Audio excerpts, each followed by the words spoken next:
La vallée de la mort, un endroit mythique à cheval entre la Californie et le Nevada en plein cœur de l'Ouest américain. Dans cette vidéo, on va parler de Looney Tunes, de températures records et de mystères qui défient l'imagination. Reste avec nous, tu vas être surpris par tout ce que ce lieu cache. La vallée de la mort détient le record de la température la plus élevée jamais enregistrée sur Terre, 56,7 degrés Celsius, un 10 juillet 1913. Mais ce chiffre est très contesté par de nombreux experts. À l'époque, c'est un seul homme qui faisait les relevés. Il était à la fois observateur, gardien et contremaître. Il aurait pu se tromper. Et surtout, les relevés des autres stations alentours ne montrent rien d'anormal. Certains experts estiment donc qu'avec les conditions météo connues ce jour-là, il était très peu probable d'atteindre une telle température. Malgré cela, l'Organisation météorologique mondiale a validé officiellement le record, donc il reste dans les livres pour le moment.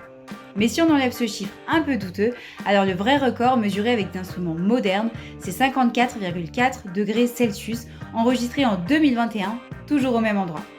Quoi qu'il en soit, dans la vallée de la mort, il vaut mieux éviter de sortir courir à midi, et pourtant, certains le font pendant l'ultramarathon de Badwater dans la vallée de la mort, une course de 217 km avec 4000 mètres de dénivelé positif en plein mois de juillet. En réalité, ce nom remonte à l'hiver 1849, en pleine ruée vers l'or.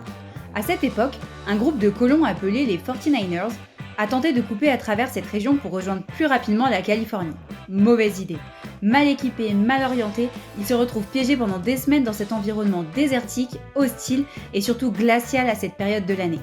Plusieurs membres du groupe y laissent la vie, victimes du froid, de la faim et de l'épuisement. Quand les survivants finissent enfin par trouver une issue et quitter la vallée, l'un d'eux se serait retourné et aurait lancé « Au revoir, vallée de la mort !» Et c'est ainsi que ce nom est resté. Donc non, la vallée de la mort ne doit pas son nom aux températures brûlantes, mais bien au froid mortel de cet hiver-là. Badwater, c'est l'un des endroits les plus étonnants de la vallée de la mort. Ce n'est plus qu'un vaste désert de sel, mais il fut un temps où c'était un lac qui a disparu il y a des dizaines de milliers d'années. Aujourd'hui, Badwater est à 85,5 mètres sous le niveau de la mer, ce qui en fait le point le plus bas des États-Unis. Et voilà où ça devient vraiment cool. Badwater se trouve juste sous l'ombre du pic Telescope, un sommet qui culmine à 3340 mètres.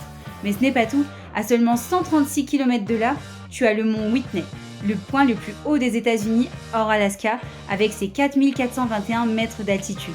Ce contraste entre le plus bas et le plus haut du pays, tout concentré dans un espace aussi réduit, montre bien la diversité géologique hallucinante de cette région.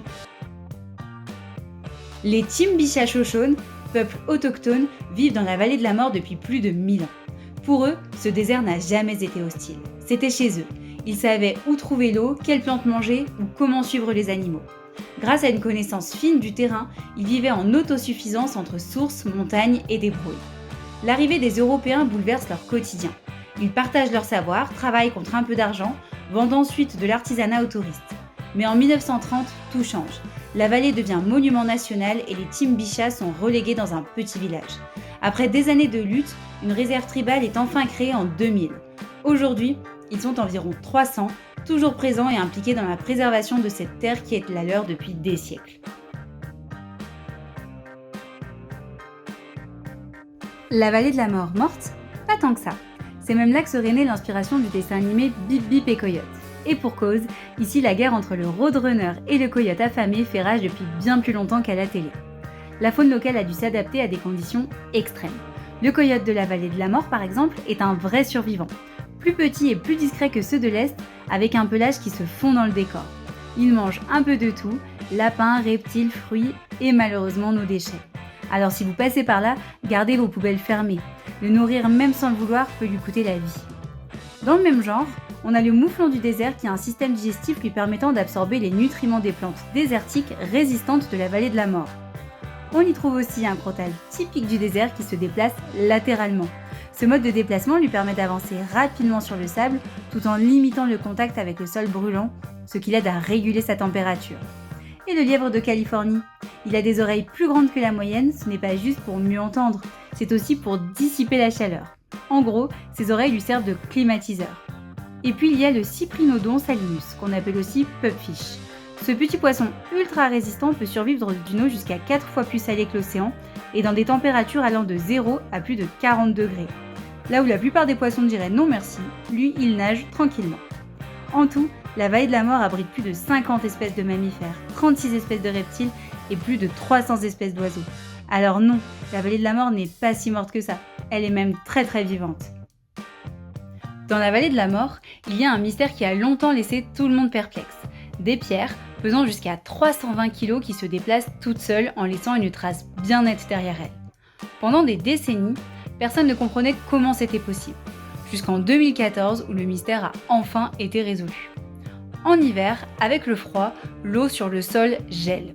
Puis, à certains moments de la journée où la température augmente, la glace se brise en grandes plaques qui flottent alors sur une fine couche d'eau.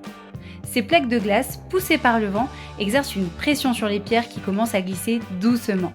Mais sur 2 mois, une pierre peut parcourir jusqu'à 450 mètres. Et comme le vent souffle dans une direction précise, les pierres laissent souvent des traces parallèles, comme si quelqu'un les avait rangées. Voilà comment les pierres mystérieuses de la vallée de la mort bougent toutes seules. Pas de magie, juste de la glace, du vent et un peu de patience.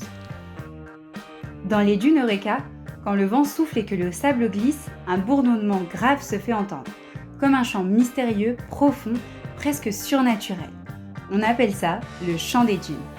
Mais alors, pourquoi ce son bizarre ? C'est parce que le sable ici est plus sec et moins compacté qu'ailleurs. Résultat, quand les grains glissent les uns sur les autres, ils créent une sorte de friction acoustique, une vibration qui se propage et qui résonne. Et ça donne ce son étonnant, comme si le désert avait sa propre voix.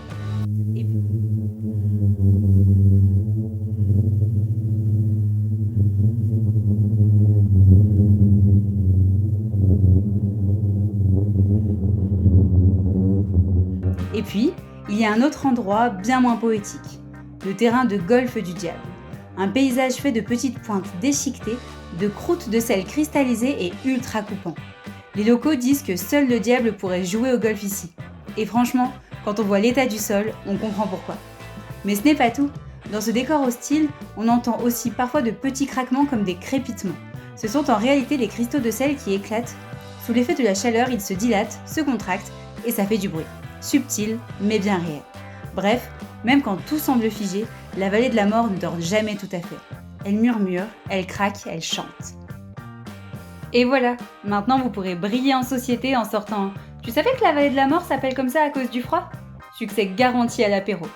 Entre pierres qui marchent toutes seules, poissons qui nagent dans de l'eau bouillante et lièvres avec la clim intégrée, on espère que vous ne verrez plus jamais le mot désert de la même façon. Si cette vidéo vous a plu, abonnez-vous, lâchez un like et dites-nous en commentaire où vous aimeriez devenir incollable la prochaine fois. À très vite!